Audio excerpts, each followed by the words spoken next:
une fois, dans un pot, une graine est plantée.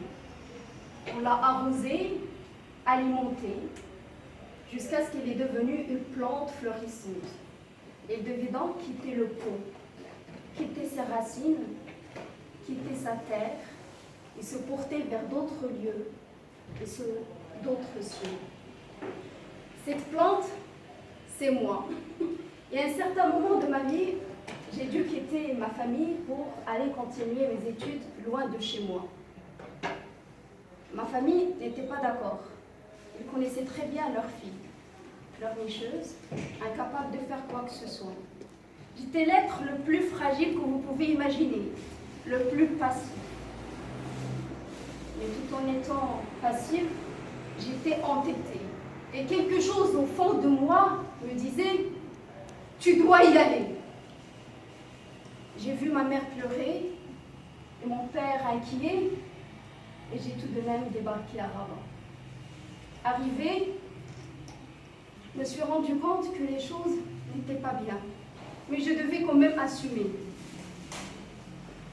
J'étais surprise, désagréablement surprise, de voir que les choses n'étaient pas comme je les ai imaginées.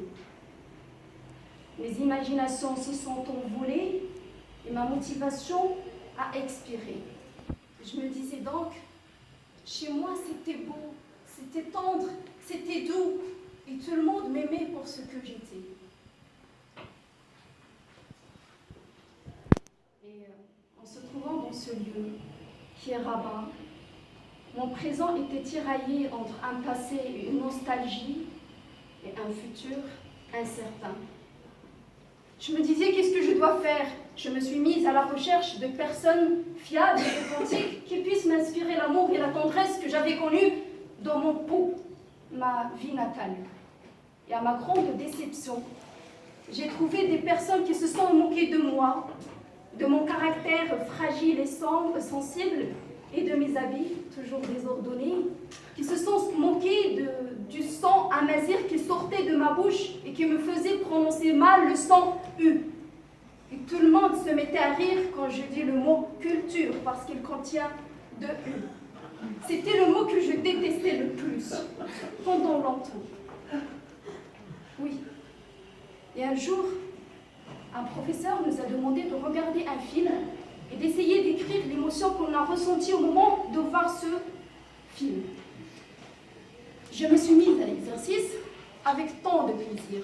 Je pensais qu'on allait le lui rendre sous forme de papier comme on avait l'habitude de faire. Mais le jour venu, il nous a surpris en nous disant qu'on allait lire à haute voix devant tout le monde ce qu'on avait écrit. Et comme par hasard, malchance, je devais commencer la première.